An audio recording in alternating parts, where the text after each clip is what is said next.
আমরা আছি আঁচকে গোলো লিচি আঁচ लिट्टू चावल चमिया रोपटम के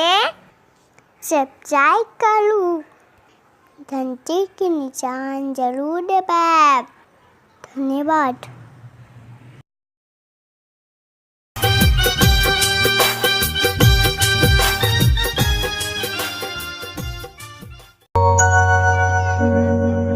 हे गोरी सजना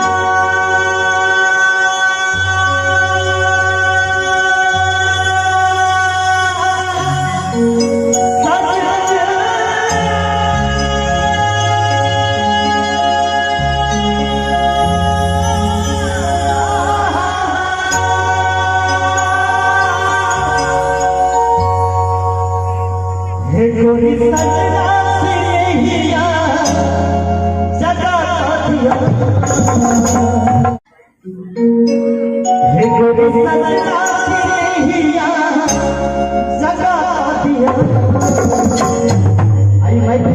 मैथिली कव्वाली छे कव्वाली बिना ताली के नहीं छे से बात सवाल में बुझल है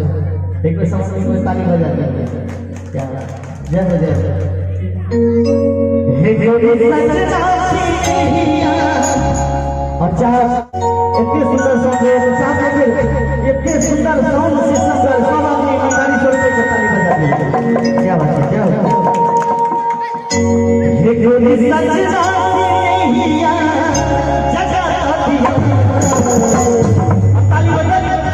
सुन हो सीता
पानी की कसम भैया एक बार ताली बज जाए